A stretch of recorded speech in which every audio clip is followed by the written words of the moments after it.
Good evening. My name is Joe McCarthy. I'm Associate Dean at the Kennedy School and Director of the degree programs. I'd like to welcome you here this evening to the ARCO Forum. On one of the flyers that students distributed prior to this event, there appears the following quote from Robert F. Kennedy, which is certainly appropriate to this event here at the Kennedy School of Government. The quote is, "Each time a man stands up for an ideal, or strikes out against injustice, or acts to improve the lot of others, he sends a tiny ripple of hope, and those ripples build a current which can sweep down the mightiest walls of oppression and resistance." Our guest this evening is such an individual. He is the co-winner with Bishop Carlos Bello of the 1996 Nobel Peace Prize, perhaps the highest pinnacle of achievement in public life. He was awarded also the Gleitzman Foundation's International Activist Award in 1995. Alan Gleitzman, a close friend of the Kennedy School, in fact, helped make this visit possible. Our guest came onto the scene in the early 1970s as a participant in the independence movement opposing Portuguese rule in East Timor. Civil war broke out in East Timor in late 1975, and our guest briefly served as East Timor's foreign minister before Indonesia's takeover. He has since traveled the world to campaign for East Timor's independence. He is currently a professor at the University of New South Wales in Sydney, Australia. He is considered special representative of the National Council of Marbury Resistance of East Timor. He has addressed the UN Security Council, the Council on Foreign Relations, and the European Parliament, among others. He has been a fellow in international relations at St. Anthony's College in Oxford, and he earned a master's degree in peace studies from Antioch College. He has written 2 books on East Timor and independence. This morning, he testified for a resolution in the Massachusetts legislature that would require divestment in Indonesia, echoing resolutions on South Africa here a decade ago. The resolution is sponsored by Representative Antonio Cabral and Senator Mark Pacheco from southeastern Massachusetts, who are also with us this evening.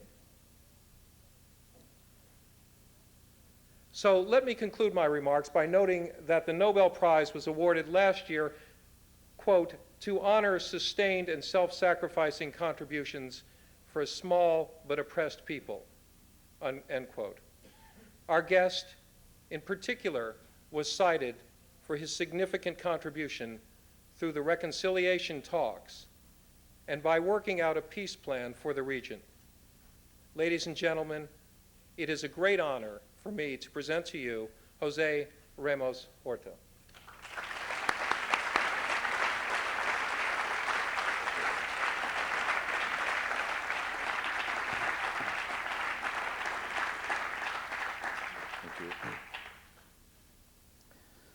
First, I would like to thank you very much for this honor, this opportunity to be here in such a prestigious institution, and in particular in front of an even more prestigious, enlightened audience.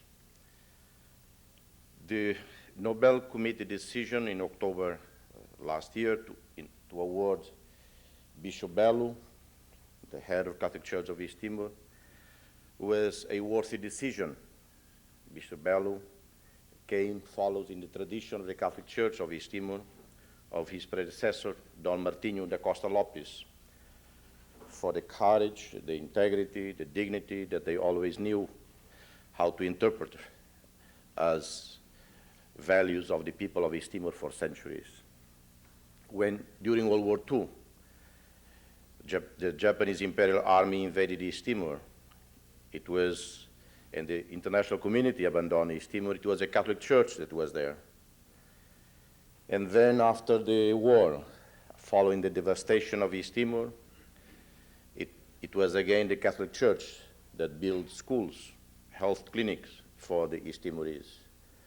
And then, in '75, Indonesia invaded East Timor. The international community abandoned the people, and again it was the Catholic Church that stood there as the voice of the voiceless. So Bishop Bellu, yes, is a worthy recipient of the Nobel Peace Prize on behalf of the people of East Timor, on behalf of his priests, nuns, lay workers. As far as I'm concerned, never once in my life it occurred to me that one day I would be earning international recognition. That was never my concern or the concern of any of my colleagues who have been in the resistance for the past 21 years. Those who earn the right to this award are, in fact, the people of East Timor, the many tens of thousands who died, who gave their lives, those who are in prison, exiled, the thousands of victims of torture, and those who today are in East Timor in a far more difficult situation than myself abroad or any of my colleagues. But with my colleagues in the UDT leadership, there are the president of the East Timorese Democratic Union is here in the room, Mr. João Carescalão. I acknowledge him. There are many other of my colleagues from East Timor, and sometimes the situation is so difficult in East Timor that I wonder whether I should acknowledge them, whether I should praise them, because I've been told in the past by our friends, colleagues in East Timor, please don't praise us. You only create problems for us. So for those who are from East Timor, who live there and are in this room, I will not quote your name, but you know the deepest respect, admiration I have for your courage, for your tenacity in the country. The award went also to the Portuguese state, to the Portuguese people, to the Portuguese-speaking community, because at least for the past 10 years, it was the Portuguese government, the Portuguese people, who stood for the people of East Timor. Portugal did not fight only with Indonesia for the rights of people of East Timor. It had to deal with the United Kingdom, France, Germany, the European Union. It had to deal with the United States that spent more time putting pressure on Portugal, urging Portugal to stop, rather than putting pressure on the culprit of the conflict in East Timor, Indonesia. For us, we share the Nobel Peace Prize with the Portuguese-speaking community, with Angola, Cape Verde, Guinea-Bissau, Mozambique, São Tomé, Brazil, and Portugal. But also with the many thousands of our friends around the world, the Solidarity Movement. But also it was a tribute, not only to the people of East Timor, but to the Indonesian people themselves, because unfortunately, for too long, Indonesian people themselves are victims of the New Order regime. Hundreds of thousands died in 1965-66. Thousands died in exile, aged in exile, unable to go to their country of origin, to their village, to their towns. Thousands were persecuted. Hundreds of thousands were put in prison over the years.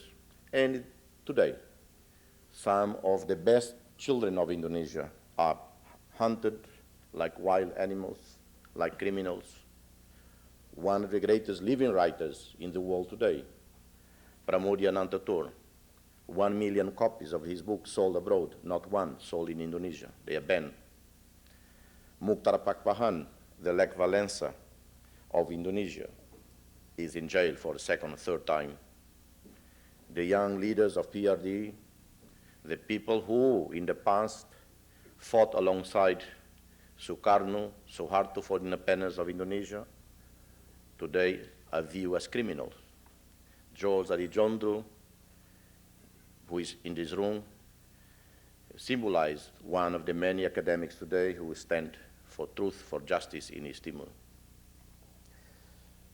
Indonesia invaded East Timor on December 7, 1975. That was the height of the Cold War, the post-Vietnam. You might recall a picture that made headlines in that period of an American helicopter trying to land on the rooftop of the US Embassy in Saigon. It was the end of American presence in Indochina after Vietnam, Cambodia, Laos fell. In another continent, in Africa, 20,000 miles away, the Portuguese Empire had collapsed. Cuban combat troops, Soviet heavy weaponry entered the battleground for control of Angola. South Africa joined in the battle. It was a battle for control of influence, creation of zone of influence in Southern Africa. You might recall a year earlier in the Horn of Africa, Haile Selassie had been overthrown. It was the confirmation of the so-called domino theory, whereby if you allow one territory to fall under communist rule, all the others go. It was in this context that the invasion of East Timor took place. President Gerald Ford, Secretary of State Kissinger visited Indonesia at that time, December 6, 1975. The invasion was planned, in fact, for December 6, but courtesy of the Indonesian dictator Suharto to his host, his guests, so as not to embarrass them, the invasion was postponed for 12 hours. After the departure of Ford and Kissinger, the invasion was set in motion. East Timor was a footnote to the Cold War, to the post-Vietnam, but a footnote like so many other small persecuted nations for centuries. The Jewish people were a footnote throughout centuries, were a footnote in the 30s and 40s. The Kurdish, the Armenians, the Gypsies, the Tibetans, the indigenous peoples in North America, Central South America, the Bushmen in the Kalahari Desert were a footnote, in fact, in the 70s, in the conflict over Namibia, in the conflict over Angola, and who heard of the thousands of the Bushmen in Kalahari that died as a result of the Cold War in Southern Africa. And because we were a footnote, an expendable people, the world did not realize, did not know that a genocide was being unfolding in East Timor. It might be an exaggeration on my part to establish parallels between the East Timor tragedy with the Jewish Holocaust. The Jewish Holocaust obviously is unique. There is no comparison. But there are some lessons to learn. And one of the lessons was that the Jewish Holocaust began in the 30s, when Jews were being persecuted in Europe. Reports were coming out from Europe to US warning about the unfolding persecution of the Jews. And yet, Western countries decide to turn a blind eye, to suppress those reports, because to accept them would have meant confront Hitler then in the 30s. And maybe the Holocaust would not have taken place.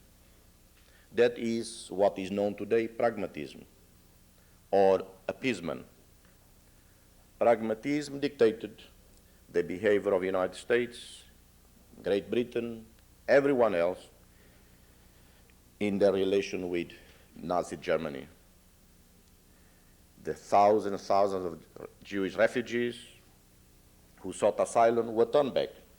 What struck me most over the years was the story of 900 Jewish refugees in a boat called, I believe, Philadelphia, anchoring off Florida, in 1939, waiting to be admitted into the US.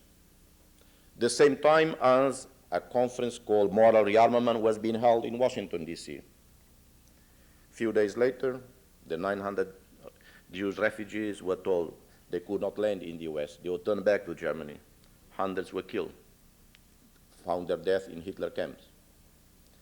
The parallel is that pragmatism, so-called realpolitik, dictated appeasement with Hitler, as realpolitik dictate appeasement with China, with Indonesia, and for a while dictate appeasement with Saddam Hussein in Iraq. You might recall the conflict Iran-Iraq. Every industrialized country provided weapons to Saddam Hussein because he was perceived to be a moderating influence in the Gulf region, a buffer to the spread of Islamic fundamentalism in the region.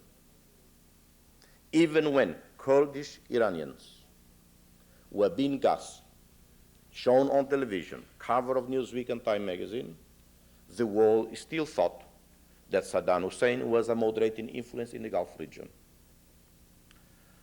They changed their perception of Saddam Hussein only when the guns provided him were used on Kuwait.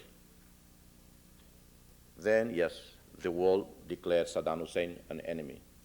Not when he was invading Iran in the post-Shah regime, not when he gassed Kurdish. That again is pragmatism. Pragmatism that for so many years guided United States, Western policy towards Indonesia and East Timor. Was East Timor ever part of Indonesia that justified Indonesian intervention in 1975? It might be understandable that a country that has historical claims over a piece of territory at one point in time, having exhausted all means to recover what it perceived to be its historical land, decide to use force. In the case of East Timor, the situation is clear-cut, no ambiguity, no debate. East Timor was never part of Indonesia, was never part of the Dutch East Indies. Indonesia, as we know today, as you know today, the Republic of Indonesia is a successor state to the Dutch East Indies, with 250 ethnic groups speaking about 300 languages. East Timor, because it was not a Dutch territory, it was a Portuguese colony for almost 500 years, was not claimed by Indonesia. Then why the invasion? It was thought then that an independent East Timor could become a communist enclave, another Cuba or Vietnam in the region. Or it was thought, and this argument is still repeated today, that an independent East Timor could set in motion the disintegration of the Republic of Indonesia, that an independent East Timor would encourage other groups in Indonesia to fight for independence. We refute these two arguments. One, yes, there was no danger whatsoever that an independent East Timor would fall under communist rule. I was in Indonesia in June '74, mandated by my organization. I think that's when I first met George Adijondro in Jakarta. I was cover of his magazine, Tempo, at the time, and had 3 meetings with Adam Malik, then Foreign Minister of Indonesia. And one thing I told him, an independent East Timor would immediately seek to join ASEAN. We would even have our diplomats trained in Indonesia. In retrospect, I don't know whether that was a good idea. I even proposed that future security forces of East Timor would be trained by Indonesia. Again, in retrospect, I don't think that would have been a good idea. But we made all these assurances to reassure Indonesia that an independent East Timor would not be a threat to the Republic of Indonesia. The scenario of disintegration, if that were to be logical, consistent, Indonesia would have been disintegrated by now when Papua New Guinea became independent in 1975. Papua New Guinea, with Irian Jaya, shared the island of New Guinea. Papua New Guinea has far greater influence on the other side of the island than East Timor on remote places like Aceh, Moluccas, or Sulawesi, or Kalimantan. Indonesia did disintegrate after the independence of Papua New Guinea. It is a so-called doomsday scenario that is very convenient today to repeat ad nauseum to Western leaders, because after the Balkans, after Soviet Union, certainly there are some fears. But again, so what? Soviet Union disintegrated. Does that mean the start of World War III? You have problems in Chechnya, Abkhazia, Georgia, but there has been, one would say, a remarkable end of empire. Remarkably peaceful end of an empire. World War III did not start. Armenia became independent, Kazakhstan, Georgia, so many of the republics became independent. What motivates Indonesia today? When a regime embarks on a military adventure, it must account to its people. It must explain to its people. What are the gains? When the United States went to Vietnam, there was a rationale. When Brezhnev ordered his troops into Afghanistan, there was a rationale. What is rational for Indonesia? Or what are the gains? 22 years almost after the invasion, the balance is the following. At least 5,000 Indonesian troops killed in East Timor. Thousands of widows. Hundreds of millions of dollars wasted into the war effort. Hundreds of millions of dollars allegedly invested in roads and bridges, infrastructures, gone into the pockets of Indonesian generals. Indonesian diplomatic stand has been severely embarrassed, jeopardized. 21 years after invasion, when the issue of East Timor should have ceased to be a diplomatic issue, it was a major embarrassment for Indonesia, for ASEAN, in the recent European Union ASEAN meeting in Singapore. I heard yesterday in Washington, D.C., someone in one of the panels saying that Indonesia never uses its muscles to put pressure on its neighbors. Well, you ask the Philippines. May '94, a group of innocent NGOs in the Philippines hosted a seminar on East Timor. And Indonesia threatened the Philippines that if the seminar were to go ahead, it would cancel $700 million investments. High-level delegation flew from Jakarta to Manila, Manila to Jakarta. London Times at the time had an editorial. The title was Indonesia, the Regional Bully. Yes, Indonesia was using its muscle, was using the same tactics that it often criticized the West for. Intervention, interference, dictating to the third world countries. Indonesia, the President Non-Aligned Movement at the time, supposed leader of the South-South dialogue, South-South cooperation, was exercising diplomatic, political, economic gangsterism against Philippines, a country that has shown extraordinary courage, dignity in fighting the Marcos dictatorship, moving to a full-fledged democracy, that in spite of its limitations, its problems, has shown an example of how democracy and human rights are not a Western concept, but in fact are an Asian value, a human, universal value. Indonesia used that. These are the costs to Indonesia. For East Timor, Bishop Belu, in a recent interview, he said in his own estimate, 250,000 people died in East Timor. Jose Arredondo, well-known sociologist, economists, estimate the figure to be even higher than that, 300,000.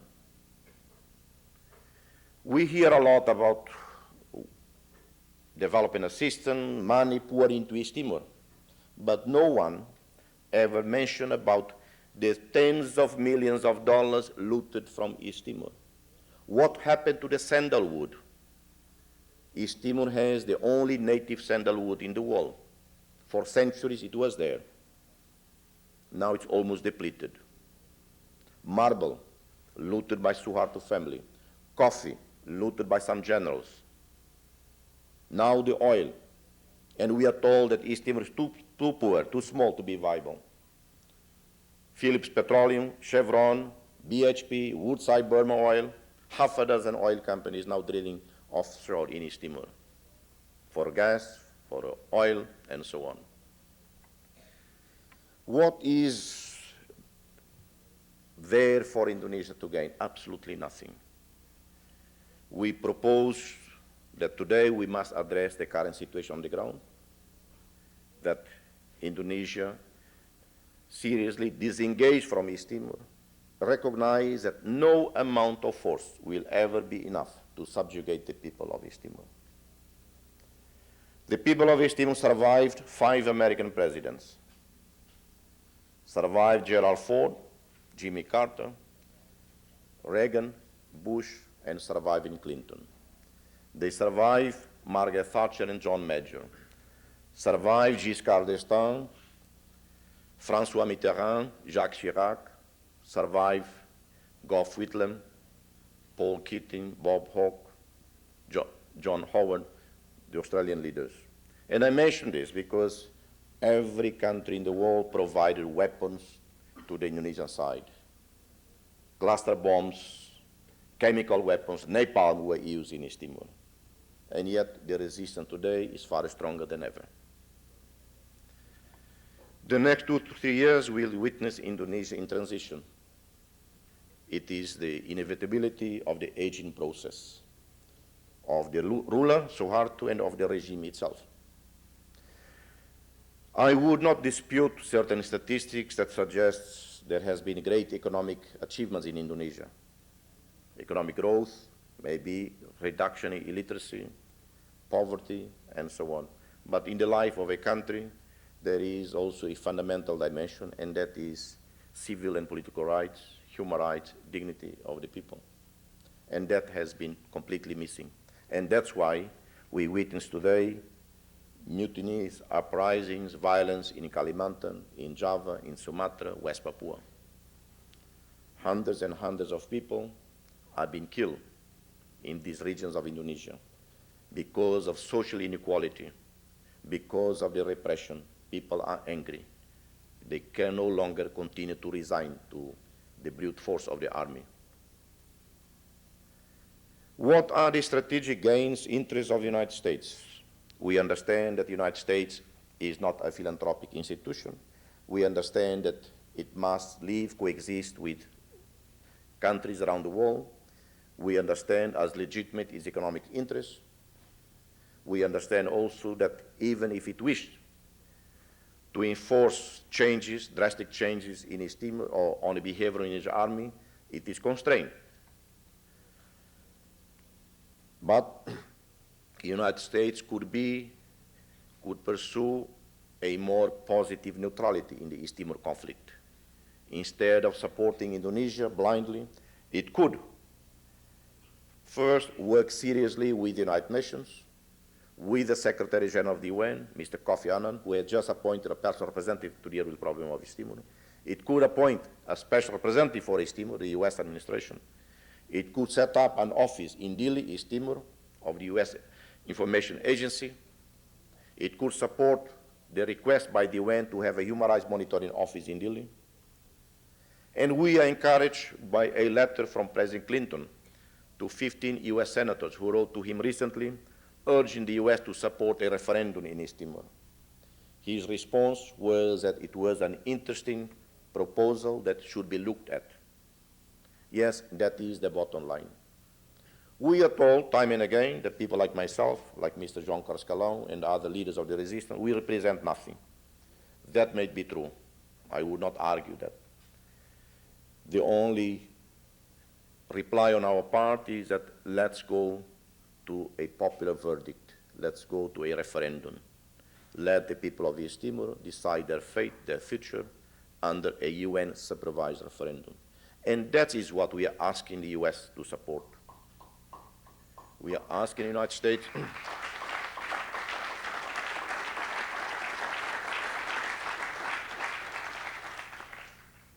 the US administration, this administration, must be credited, and I believe I'm saying so in all fairness, that it has done more for East Timor than any previous administration or any other industrialized country. President Clinton, his Secretary of State, Warren Christopher, the embassy in Jakarta, have raised the issue of East Timor, expressed concern about the human rights situation there, urging Indonesia to address the political roots of the problem more often, more forcefully than the European leaders. I refer to the industrialized European leaders. And we are grateful for that. But the US can do more because its relationship with Indonesia, economic relations, the military ties, demand or put greater responsibility on the United States. It cannot continue only to raise expressions of concern about the human rights situation. As I was driving from the airport today into the city to testify at the State Assembly in support of the bill H 3730, put forward, co-sponsored by the two State Assembly, Mr. Cabral and Mr. Pacheco. One thing came to my mind about their action, and that was the image of Schindler's. In the film Schindler's List, we see a German industrialist doing his little to save thousands of lives under far more difficult circumstances. Yes, the two assemblymen, the two representatives, are the Schindler of East Timor.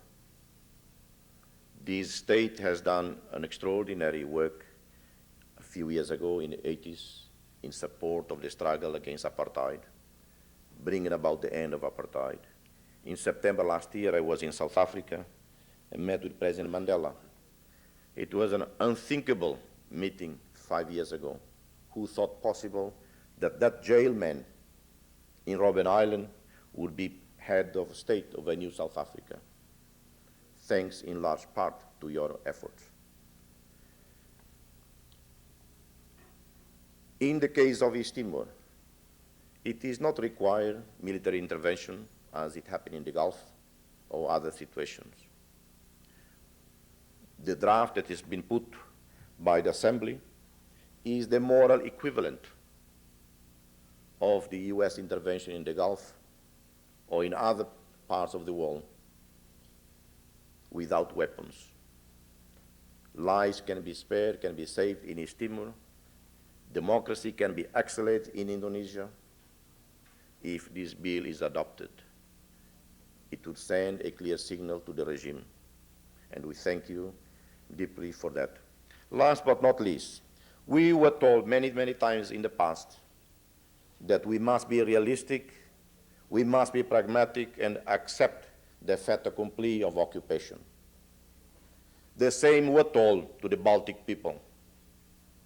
The same were told to a friend of mine, Melissa Wells, US ambassador, who left Lithuania, her native country, when she was 6 years old. I first met her in the corridors of the UN in 1977, and she told me that East Timor will be free one day. She said, my native country, Lithuania, will never be free. She actually believed also in the irreversibility of occupation. Armenians, humiliated, persecuted for hundreds of years, today have a country called Armenia. The Eritreans, betrayed by everyone, by left and right, north and south, betrayed not only by the United States, by the French, by the Italians, betrayed by their fellow Africans, betrayed by the British, as usual. And today there is a proudest country called Eritrea. Please, the practitioners, the theoreticians of pragmatism, of realpolitik, of realism, please give up on these essays. I wish to repeat to you a story, my favorite one. Many of my colleagues have heard it so many times. And that is when I was driving one day from the city of Nyon in Switzerland to Geneva to attend yet another almost futile exercise in the UN Commission of Human Rights. 8 in the morning, I tune in to the ever loyal, reliable BBC, the only good thing the British ever invented. The news came off the airwaves of BBC about the drama, the story of a Soviet cosmonaut. He had gone into space a few months earlier. His country was called Soviet Union. His passport was valid, stamped with a powerful seal, of the Soviet Communist Party. After several months in one of those record-breaking missions in space, he turned that morning, February 91, he turned the spacecraft back to Earth. The news came from Moscow. Comrade, don't come back. Your country no longer exists. That was the news, and that was reality. That was not science fiction. I thought at that moment, maybe even BBC, at least this time, for the first time, it is exaggerating. No, it was true. They advised him to circle the Earth a few more times until they would sort out what to do with him in Moscow. Finally, yes, he was allowed back to Moscow, to a different country. The empire had ceased to exist. This is only to say that those who counsel us realism, counsel us surrender, that we must be realistic, should tell the story to the Soviet cosmonaut. Tell this to the Eritreans, to the Armenians, to the Baltic people. Tell this to Melissa. Whether the US is going to change its policies or not, we hope it does. Yesterday, I had a meeting in the State Department. For the first time in many years, in 20 years, I was warmly received, effusively congratulated by senior officials in the State Department. They were very kind, very warm, very sincere. And I believe that there is a new chapter in our relationship with the US administration. I believe that the Clinton administration can build upon the good things it has done in the last few years and help towards creating a new independent East Timor that will be in the best interest of Indonesia, in the best interest of our neighbors, Australia, New Zealand, in the best strategic interest of the United States. I thank you, and we're quite happy to answer your questions.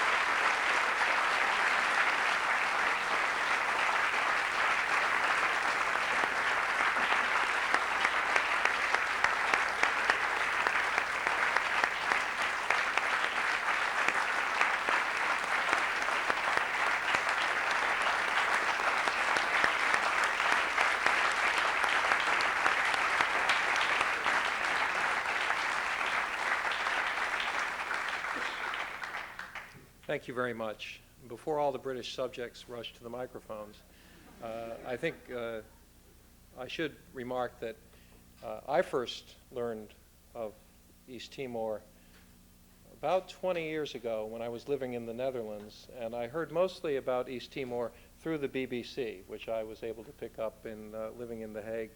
And it's funny because having then returned to the United States, I guess I imagined for many years that this problem had been solved or gone away because it was not covered very well in our press for all those years. And it certainly is, I think, gratifying now that finally there is some attention to this very pressing problem here in our country, and that here in Massachusetts efforts are being made to try and apply some pressure in support of your efforts. We have a custom here, as many of you know, of entertaining questions at the end of our remarks, and we will do so again this evening. Let me ask you that if you are going to ask a question, if you do it at a microphone. There are microphones here, and I suppose, although I can't see, there are microphones up in the balcony. No, there are not microphones, I'm being told, up in the balcony. So if you could approach one of these microphones here. The reason is this is being recorded, and we would like to have a record of this evening's forum. If you would identify yourself before you ask the question, and please keep it to a question, not a statement. My name is James Williamson, and I've worked for several years with the East Timor Action Network. And thanks to your work in keeping this issue alive, I think largely thanks for your powerful words, and congratulations on the prize to you and to the people of East Timor. My question is, I guess, about, oh, by the way, I just, in passing, I think the coverage, I was really struck by, at least my impression was that the coverage of your receiving the Peace Prize seemed somewhat diminished in this country, and that was my impression, and I'm sorry that that was the case. We could speculate as to why that might be. My question is about what I think is a kind of dirty little secret that maybe we don't want to talk about here tonight, which is the extent of the relationship between various institutions in the Boston area, educational institutions, with Indonesia. Fletcher School of International Law and Diplomacy has a nice auditorium paid for in part by the Republic of Indonesia. Harvard's Institute for International Development has very close ties to Indonesia. I wonder what you might say to people who are used to that kind of environment of working, kind of accepting of Indonesia, what kinds of things you might say to people who do this kind of work, who work in these institutes, that might open their hearts and their minds beyond what you've already said to the important issues you've spoken about tonight. Well, I'm certainly not aware, not familiar in details with whatever relationship certain institutions in the United States have with Indonesia. I don't know whether even with the Indonesian government or with private monies in Indonesia. All I can say is that I'm very grateful, honored that the Institute of Politics of JFK School of Government provided us with this forum to discuss the problem of East Timor. I'm grateful to that.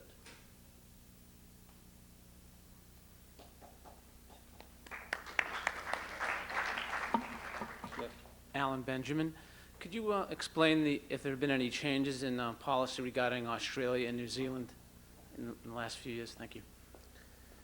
In the case of New Zealand, I believe there is a significant shift in its position. I was in New Zealand recently and met with the Foreign Minister, Mr. Don McKinnon, a most wonderful man, very caring. And his government, like Australia, like United States, once considered that the occupation of East Timor by Indonesia is irreversible. Now the New Zealand government says that consistent with its support for the efforts of the UN Secretary General of the UN in finding a just, comprehensive, and internationally acceptable solution to the problem of East Timor, it no longer considers that policy to be valid in the sense that it is irreversible. This is New Zealand's position today. Myself and Mr. João Carlos, we met with the Australian Foreign Minister just about a week and a half ago. We did not detect any change in its policies, but I also believe that Australia itself will be compelled by its own interest to rethink the entire policies in regard to East Timor. In Australia today, the support for East Timor does not come only from students, trade unions, and NGOs. An overwhelming number of the business community in Australia today call for Indonesia withdrawal from East Timor.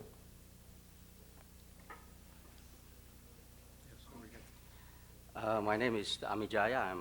I'm just a traveling Indonesian who happen to be here. You are giving a very strong, uncompromising message. You are saying there is absolutely no way I'm going to compromise.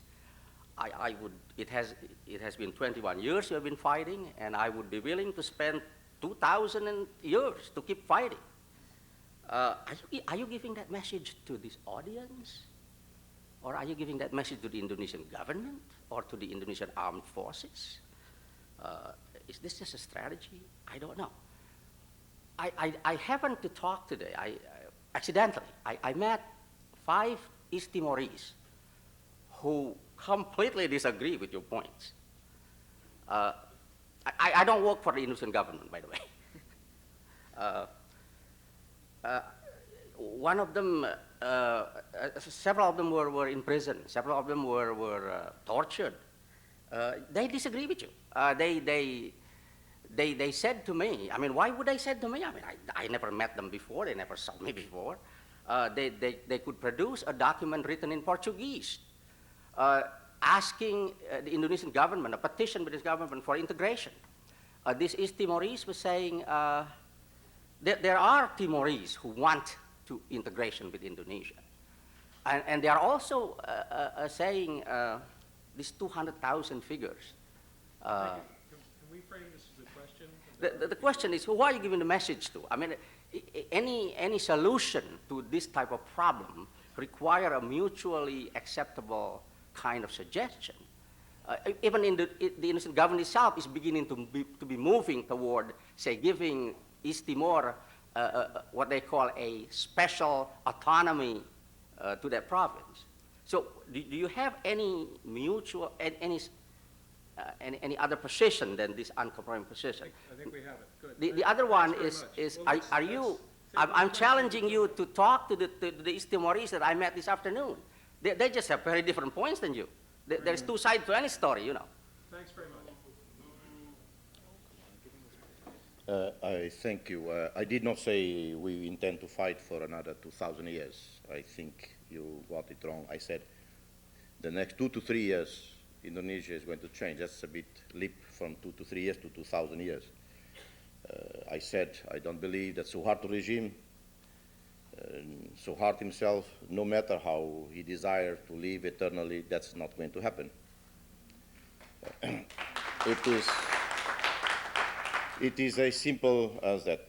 And as far as whether we are prepared to compromise, we have stated many, many times, myself and again Mr. Karaskalong here and another colleague, we met with the Indonesian Foreign Minister, Ali Alatas, in New York just 2 years ago, hosted by Secretary General Boutros Ghali. We had a meeting that was planned for 40 minutes, lasted 3 hours, and the bottom line that we told Ali Alatas was, let's go to a referendum. The referendum is the compromise solution. We obviously stand for independence of East Timor. I believe in the right of a nation, a people to be independent. You are right. Maybe there are 4 or 5 Timorese. You happen to bump into them. I didn't know there were so many 4 or 5 Timorese in Boston. I know of one, a respected scholar at Harvard. Anyway, you ask the Israelis. You know, each Israel has his own ideas, his own political party. They disagree with each other. I used to joke the East Timorese, we are a bit like the Israelis.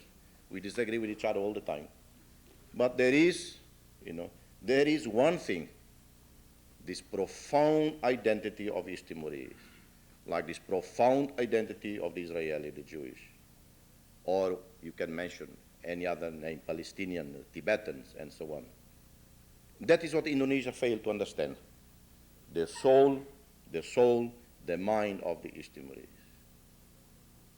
You can talk to 5 East Timorese, you being Indonesian, they don't know you because they just bump into you, they'll tell you what you want to listen. But that's not what even the closest alleged collaborators of Indonesia tell us. We have a relationship of complicity that you fail to understand. But the compromise solution is precisely that. I might be totally wrong. Maybe you're right. Only 2 or 3 or 4 of us agree with independence for East Timor. The best alternative, after 22 years, we too, the East Timorese side, my organization, we were wrong with certain things that happened in 75, 74, 76. Indonesia is not only party to blame. Let's go to a referendum under UN supervision, and let's decide this issue. If the people of East Timor, in such a condition, vote for integration with Indonesia, I would be quite happy to return here, if I'm invited, to say yes, the people of East Timor accept integration, and what I told you was all wrong, was all lies, and I apologize.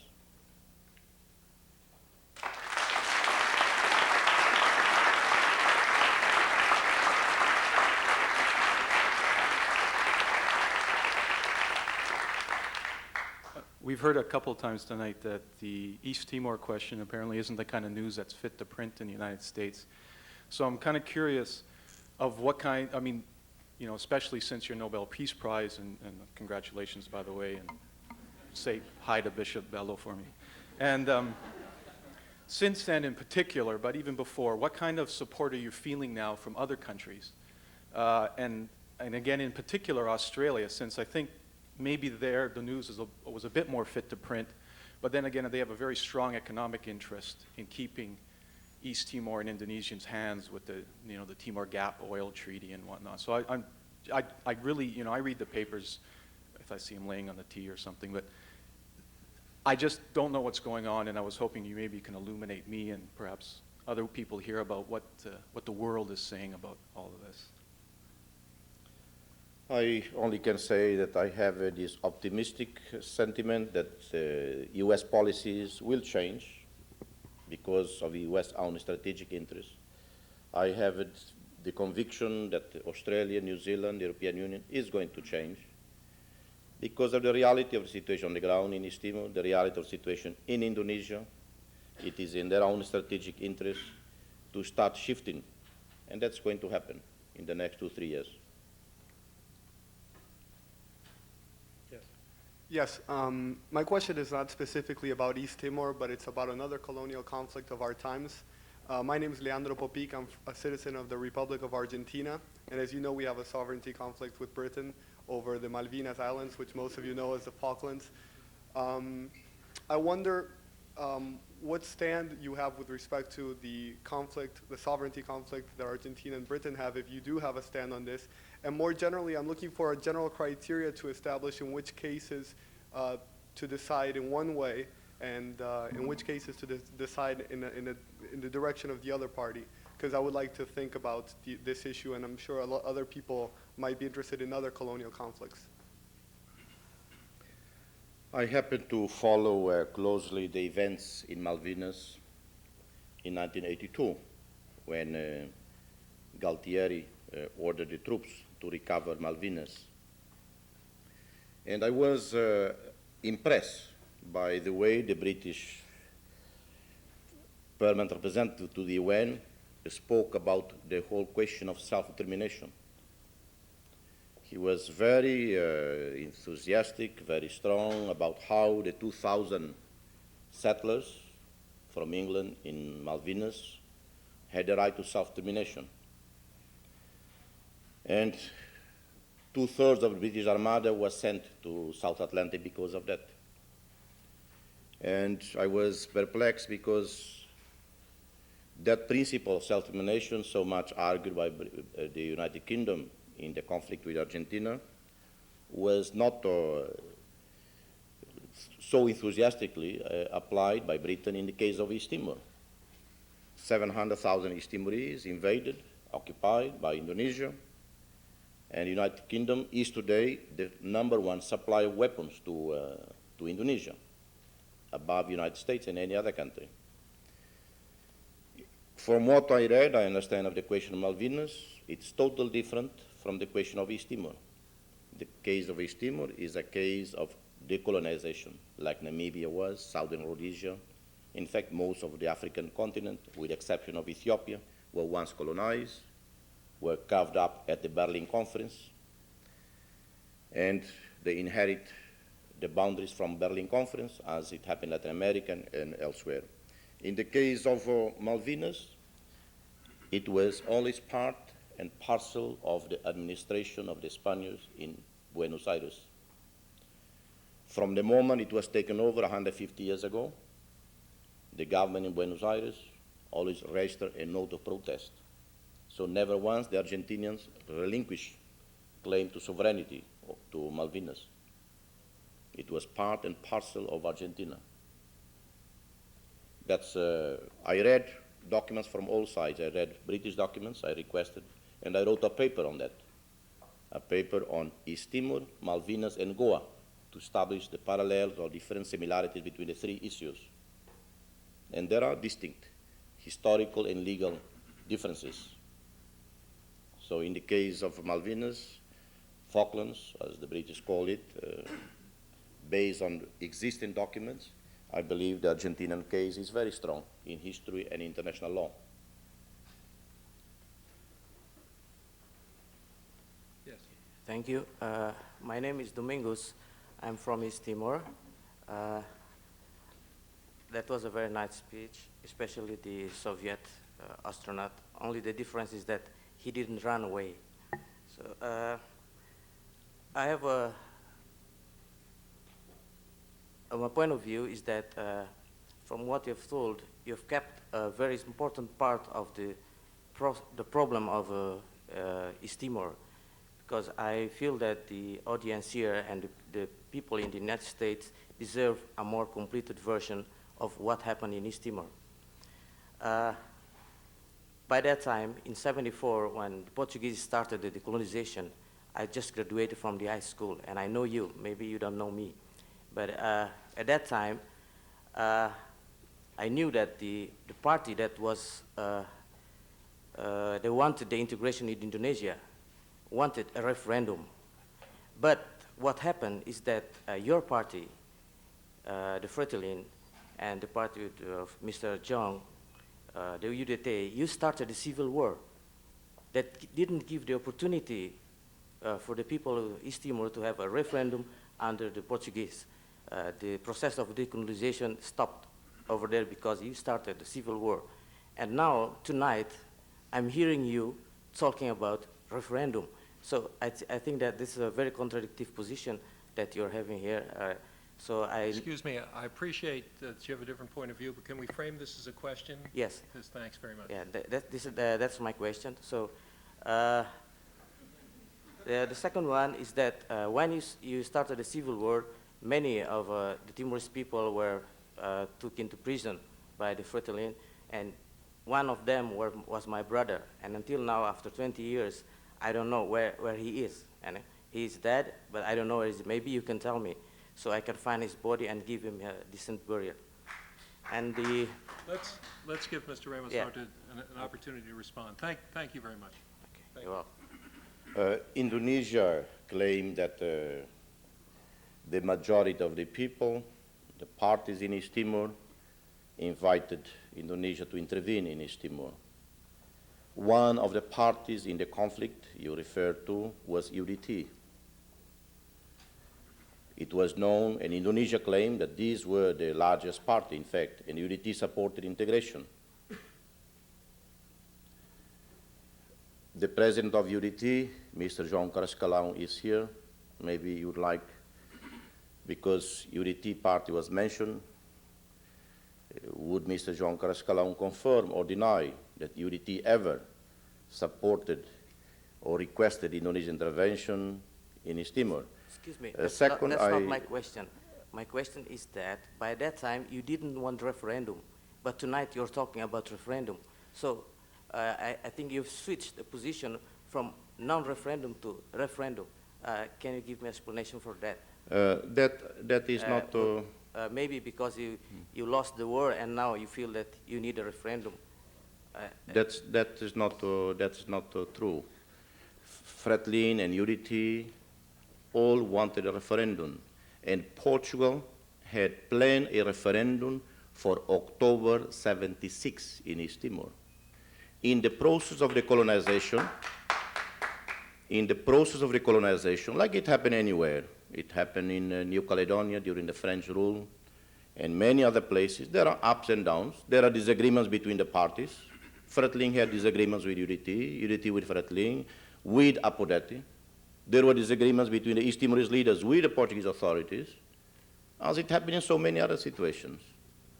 Yes, civil strife took place in East Timor, but it is absolutely untrue that parties in East Timor did not want a referendum. Indonesia intervened on December 7, 1975, 3 months after the civil strife in East Timor. The civil strike took place August '75. Excuse me. In September, Can I finish? Fretilin was in control of Can- all East can I Timor. You finish? proclaimed that. So why didn't you pay the referendum on October? You have a question? Yes. My name is Adam Camby. I'm a student at Loyola University, Chicago. My question to you, sir, is your position on the advancements that have taken place in East Timor since Indonesian integration. Can you give credit to Indonesia? Do you give credit to Indonesia? Such advancements are the increase of from 3 doctors and 2 hospitals to around 11 hospitals and over 330 village clinics. Also, the increase in literacy rate from before integration 10% to now around 90%. And a construction of over 800 schools. Do you and can you give credit to Indonesia? How do you feel about that? Maybe, I don't know whether I could ask George Adijondro, who has done thorough study. He's an Indonesian economist, sociologist, widely respected, did research in East Timor. Maybe he could give a more authoritative answer than me, because obviously I would dispute the figures, and my opinion probably is as valid as yours, or like an Indonesian embassy staff here. The next speaker is from the Indonesian embassy in London, who came here and is very gracious to have come and honored this meeting. George, could you?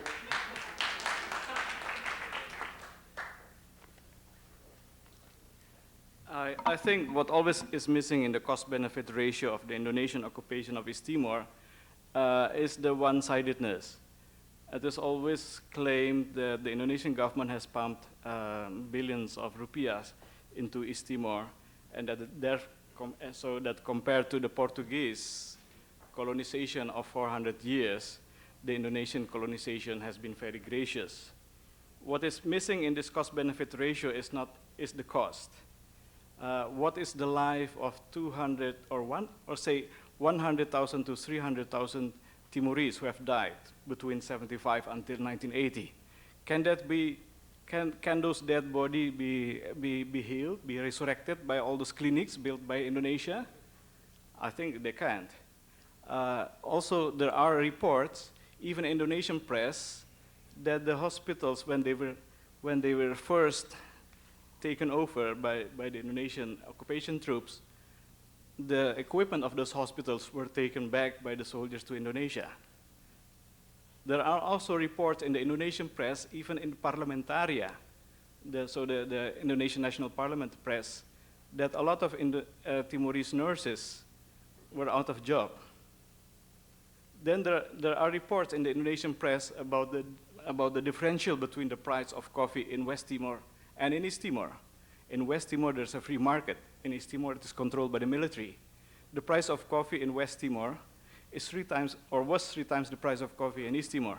So you can say that the East Timorese, ironically, subsidize their own genocide with the price of coffee. Can you compensate that with building hospitals and clinics? Thank you very much.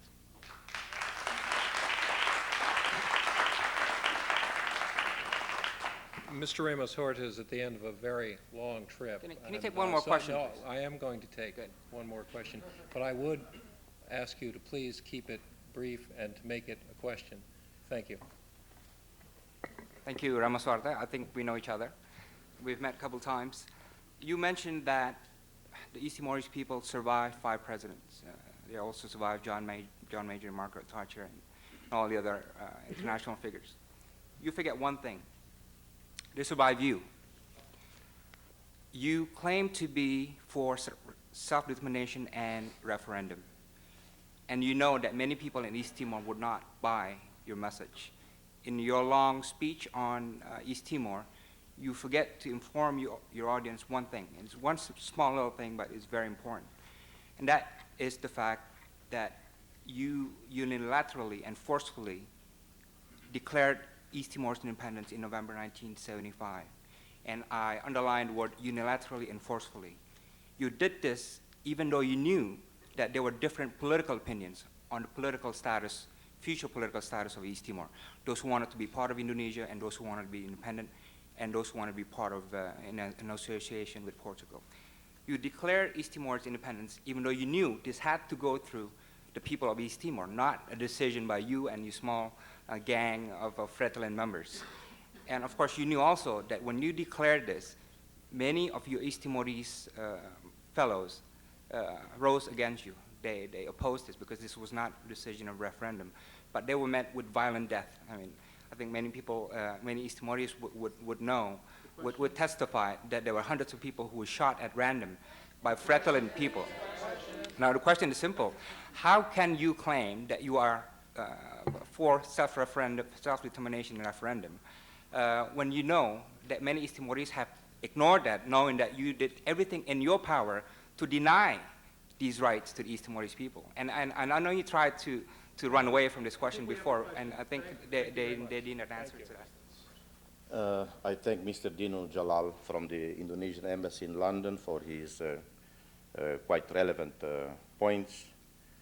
He is a student of the problem of East Timor, and he must have read a book I wrote 10 years ago or more, The Unfinished Saga of East Timor, which was honored by the New York Times, almost a full-page review. In that book, I criticize in no uncertain terms what Fretilin did in 75 during the civil strife. And I again narrate in the book, you must remember, more than 10 years ago, how I strongly objected at the time to my colleagues. I was absent of the country, declaring independence unilaterally. I was in Australia, conferring with the Australian government, Brazilian ambassador, Soviet ambassador, Canadian. That's all on record. I arrived in Darwin to return to Timor when I heard through a radio of the International Military Red Cross that Fretilin had declared independence. I strongly opposed it. That's my personal view. Regardless, whether Fretilin was wrong or right, UDT was wrong or right, it gave no right to Indonesia to intervene in East Timor.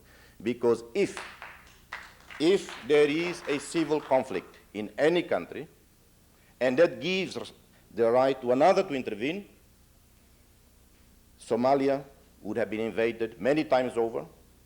Guatemala, which experienced the longest civil war in Latin American history, 36 years, would have been invaded and annexed by someone. El Salvador, Nicaragua, Lebanon, all this. Look at the Palestinian movement. Look at the current peace process in the Middle East between Israelis and Palestinians, with enormous still conflict, with a lot of bloodshed. This was enormously more serious than what happened in East Timor. And yet, no one went to the Israelis and said, you are irresponsible kids, we are going to invade you and annex you. No one went to the Palestinians and said, you are irresponsible kids, we are going to invade and annex and finish with the right of the Palestinian people to self-determination.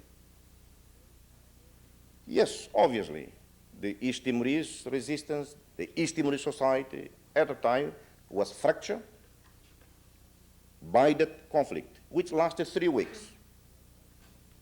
5 Australian journalists, and I was with them while they were alive, in Ballybor, 8 kilometers inside East Timor.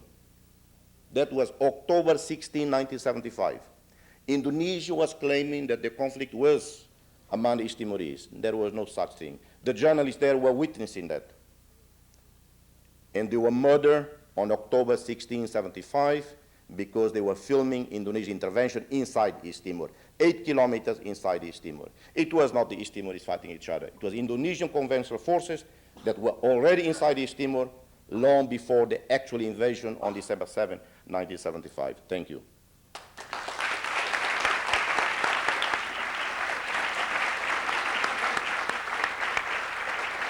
Thank you. Thank you for your questions. I'm afraid that that has to be the last question, and join me again in thanking Mr. Ramos Horta for honoring us this evening. Thank you very much. Thank you so much. It's been a pleasure.